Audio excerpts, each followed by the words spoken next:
Film apa yang menghasilkan return on investment paling tinggi sepanjang sejarah? Jawabannya bukan Titanic, bukan juga Avenger. Jawabannya adalah The Blair Witch Project, sebuah film independen yang dirilis pada tahun 1999. Biaya produksi film ini hanya $60.000, dan Anda tahu berapa uang yang dihasilkan dari penjualan tiketnya? $240 juta atau setara dengan 3,4 triliun rupiah. The Blair Witch Project menghadirkan inovasi radikal yang bukan hanya dibahas di industri film maupun industri lainnya, melainkan menjadi kajian seru di kampus-kampus di seluruh dunia. Dalam video ini kita akan mengupas rahasia kesuksesan film The Blair Witch Project dan tujuannya agar kita saling belajar dan bisa mengaplikasikan formula yang sama di usaha yang sedang kita geluti saat ini.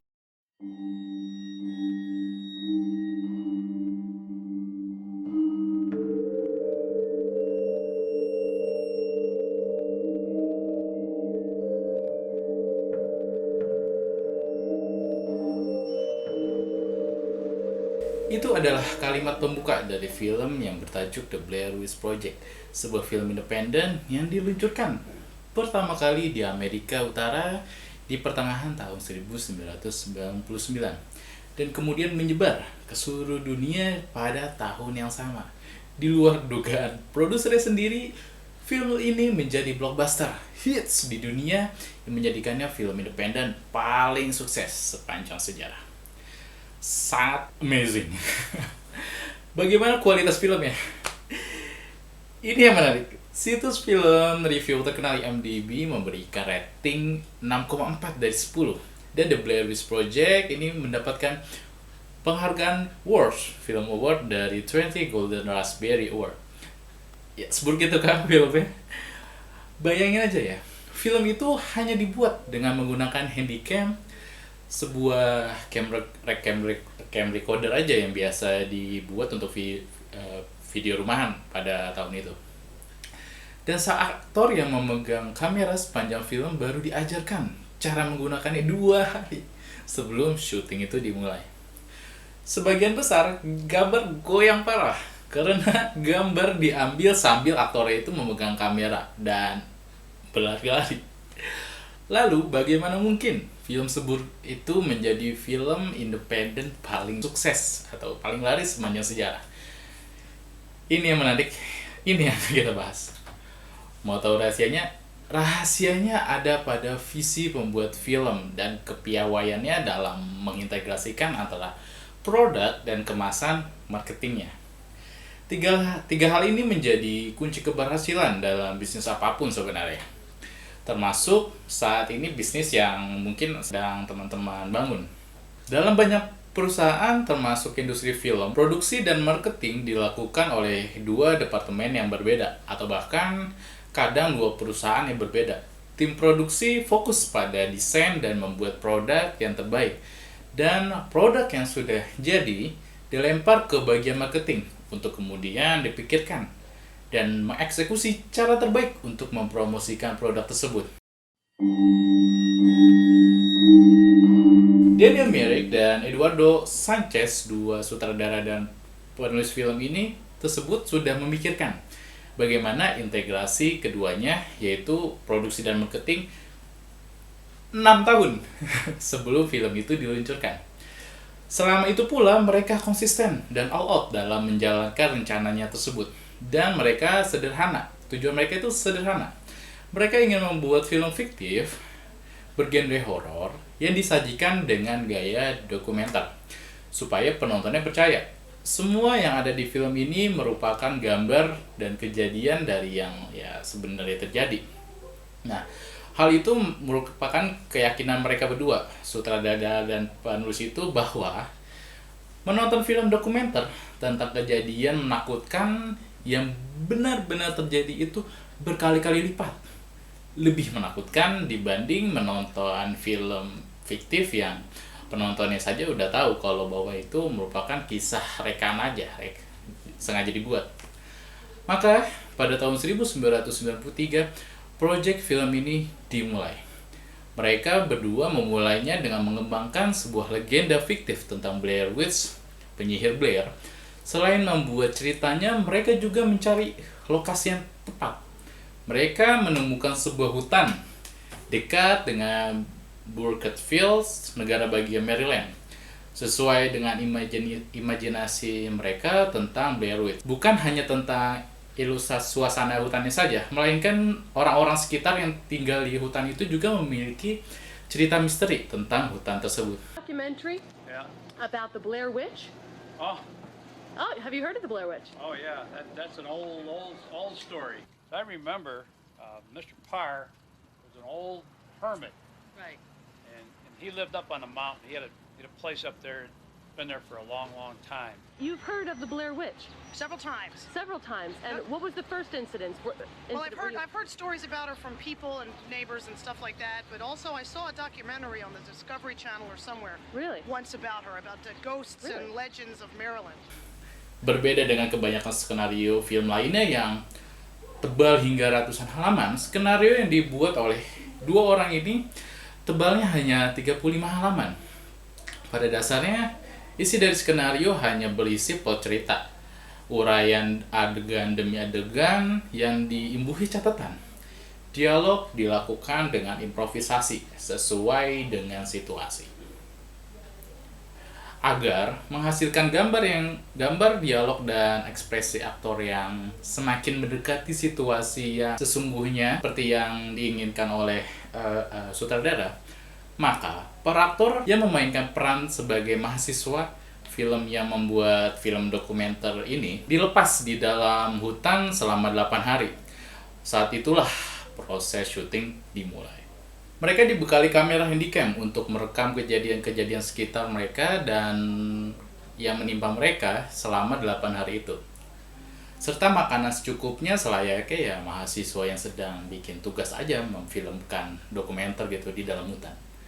Mereka diberikan petunjuk harus pergi kemana, ke lokasi selanjutnya dengan pesan yang dimasukkan ke dalam kaleng. Yang kaleng tersebut bisa mereka temukan dengan alat GPS yang mereka bawa.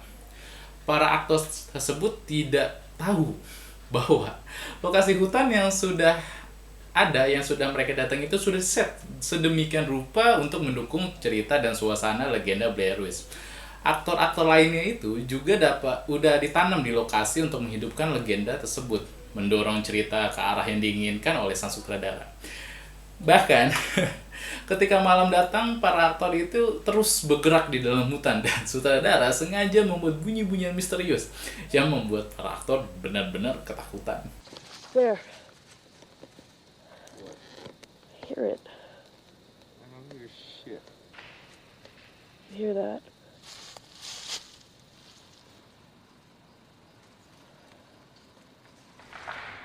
Shit.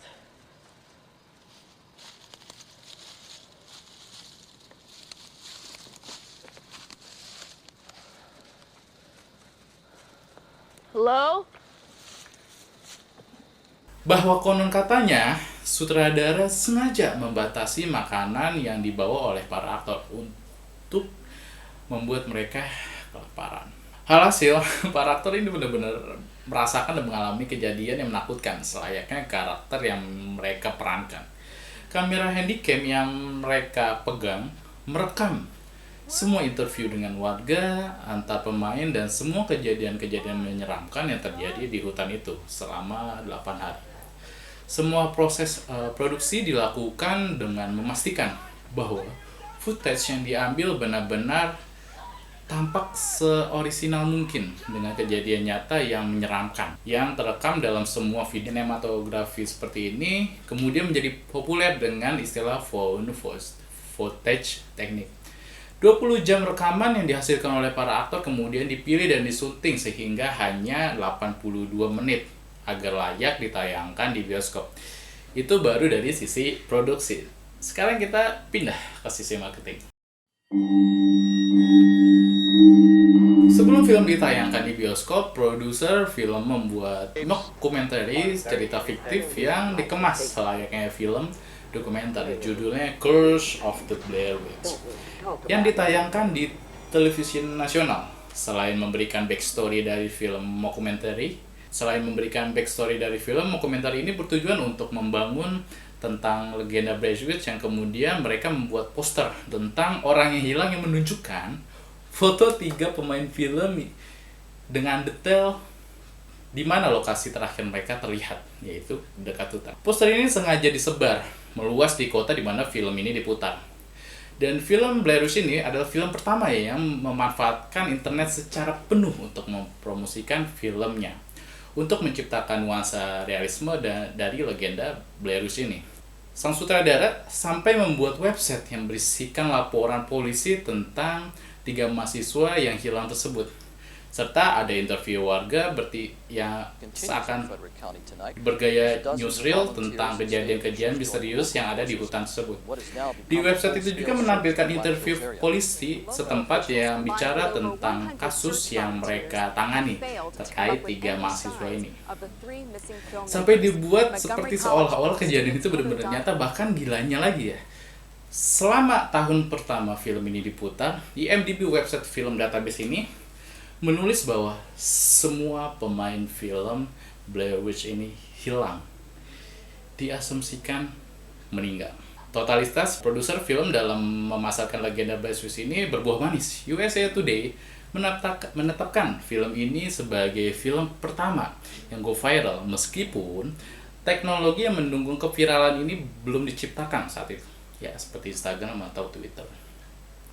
Nah, itu rahasia dibalik keberhasilan tim film independen Blair Witch. Visi berani yang keluar dari pakem dan integrasi total produksi dan marketing sejak awal, sebuah kombinasi yang kini mulai langka untuk ditemukan di beberapa perusahaan di sekitar kita. Jarang sekali kita temukan visi produk yang menantang imajinasi. Mereka lebih suka menemukan formula yang pasti-pasti aja, lalu mencontek dan menduplikasi produk populer ya dari perusahaan lain. Keberhasilan mendobrak pasar telah terkubur dalam angka di atas kertas. Demikian juga dengan integrasi total dari produksi dan marketing.